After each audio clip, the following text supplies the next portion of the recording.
This week we're in the southwest region of the Florida Sportsman Forum, Sarasota. You know, Sarasota is a vibrant little city nestled between Tampa Bay and Charlotte Harbor. Not always known for its fishery, I think it's one of the best kept secrets on the west coast of Florida. We drove over from Stuart the night before.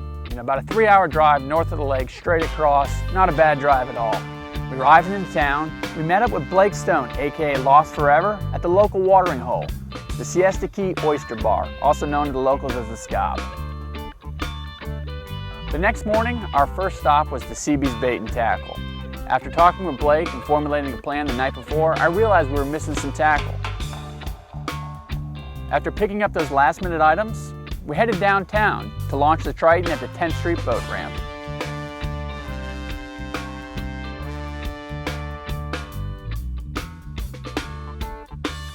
All right, first thing this morning, Southwest Sarasota Bay.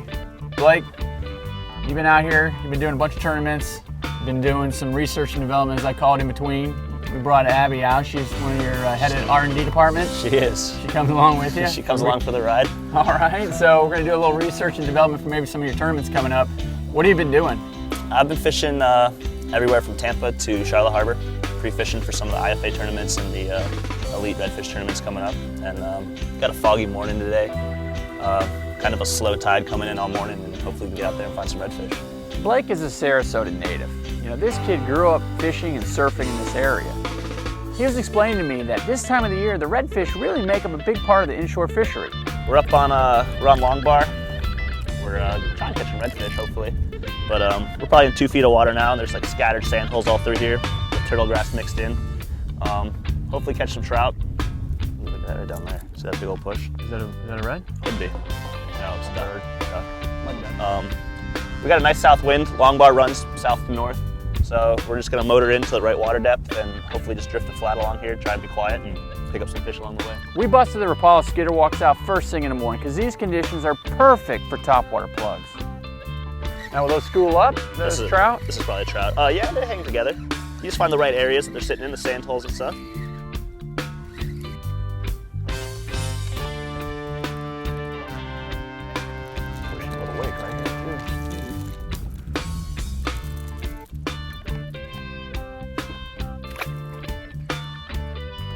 Trout?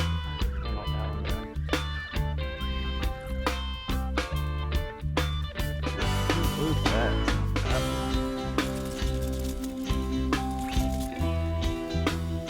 Perfect.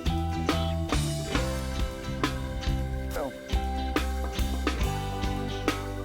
is this pretty common, this size, Blake? This size trout? Or do they get bigger? I mean, that's probably our average size. Average. There's tons of those around here, so you got to weed through them to find the bigger ones, but we definitely get some nice fish around here too. Now I know on the East Coast it's 15 to 20 inches is the legal limit. Is that the same thing here? Same here, 15 to 20, one bigger. Initially we're just fan casting the flat, covering a lot of water. But then the sun began to rise and the fog began to burn off. And these potholes that Blake had been talking to me about were clearly evident. Once we could see these potholes to target them, we immediately got the interest from the redfish. There's a red, do you see him? Oh, we had it! And you pulled it from him! Didn't we talk about we did keeping talk about the same pace? That sucks a lot. Oh, there he is! Nice. That's a big fish. We were getting follows, we were getting explosions, but we just weren't getting the hookup. The redfish are predominantly bottom-feeding fish. To get them to eat a topwater plug is no easy chore. We realized we needed to switch to a jig.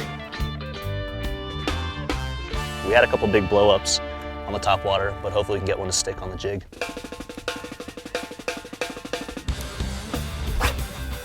There's one right over there swimming. The water was crystal clear and the sun was rising. We were seeing fish, but unfortunately that tide just wasn't moving well enough yet, and these fish were spooky and not eating. But finally, I made the perfect cast with a gulp, and I got the bite.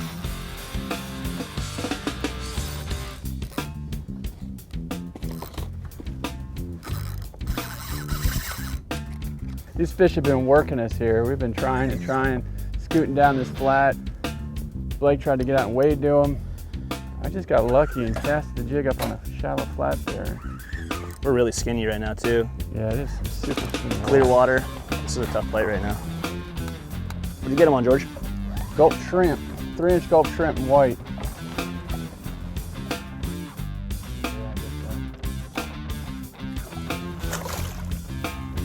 Is that a slot fish or is that? Yeah, this is definitely a slot fish. So that would be like something you'd be looking for in the tournament. This is a good little tournament fish. Definitely be getting the day started.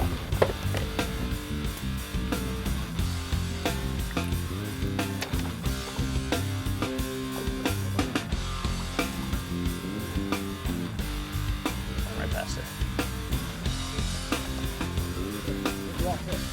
Got him, got him, got him. I thought I saw a blue tail.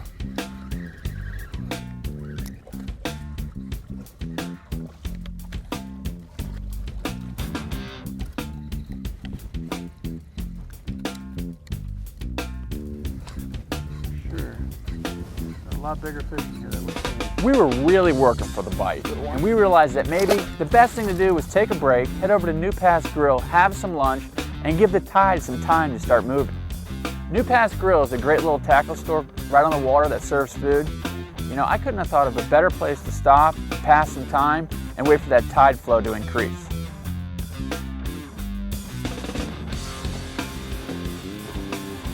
All right, so we just got a little lunch. Bellies are full, ready to fish some more. Redfish again? Probably more trout right here, but there should be some redfish scattered through, so hopefully we get a good bite. So this spot was a horseshoe-shaped flat, covered in turtle grass, and peppered with potholes, you know, sand depressions where the fish like to lay. We caught some trout, but we noticed on a flat that was parallel in the mangroves, it was loaded with mullet and what we thought were reds pushing. We slid over that direction and immediately hooked a red. Oh, nice fish.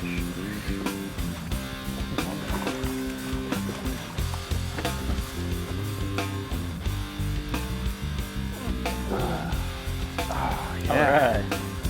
Nice fish. Hit that gulp jerk shad. Pop that gulp out of there.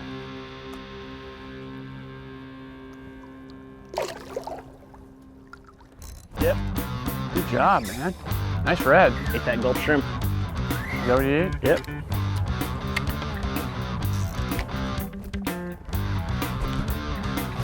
Nice and coppery.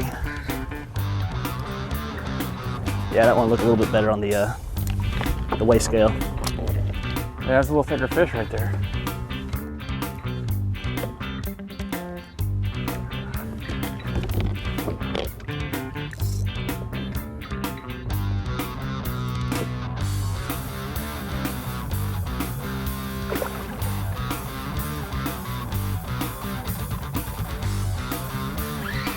Think there's more with him? Could be.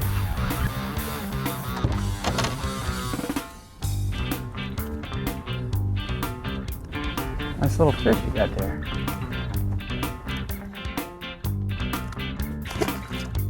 We got a nice little setup, the sandbar right here. Higher water came in, the mangroves right behind us. A bunch of mullet flipping in here and found a nice little nut of fish. And we just popped 3 right in a row.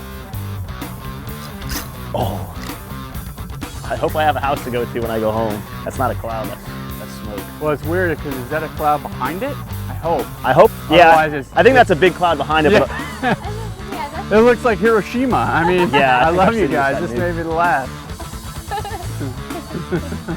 The bite turned on.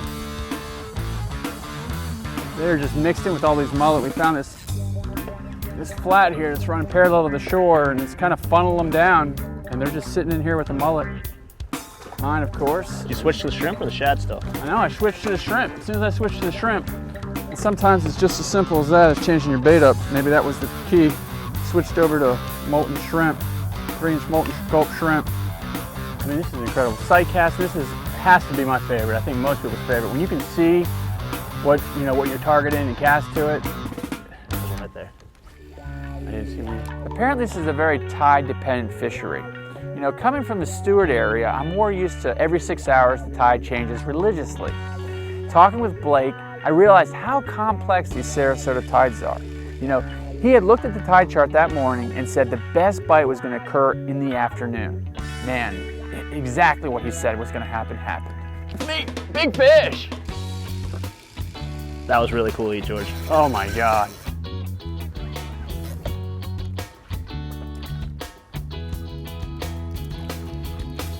man. What a nice fish. I tell you what, you got to get to work. Time to get to work. This guy, man, he works at night and fishes during the day. Let me tell you, I appreciate all you've done for us. You really showed us the fish here. You guys got a 3-hour ride home? We got a 3-hour ride home, man. Let him go and get out of here. We probably caught a dozen reds and a pile of trout, you know, but it's getting late. Blake's already late to work and we got to get going. You know, it has been a weird fishery throughout the state, a very warm winter, and Sarasota region is no different, but Blake had those fish dialed in. Searching the forum though, we're seeing some great bites up in the Big Bend region by Key Pond, and also lunker dog down in the south regions on a good tarpon bite. So listen, I'm looking and I'm searching, and again, I need your posts and your pictures, because I may fish with you next on Real Time with Florida Sportsman.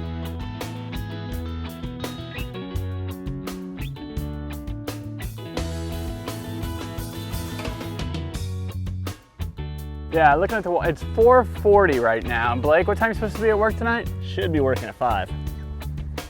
He'll be about as prompt to work as he was this morning to the boat ramp. But that's another story. Oh my God, you get the award. Blake gets the award today. So what were your parents thinking when they named you Blake Stone? Were they hoping you maybe get into some kind of film career?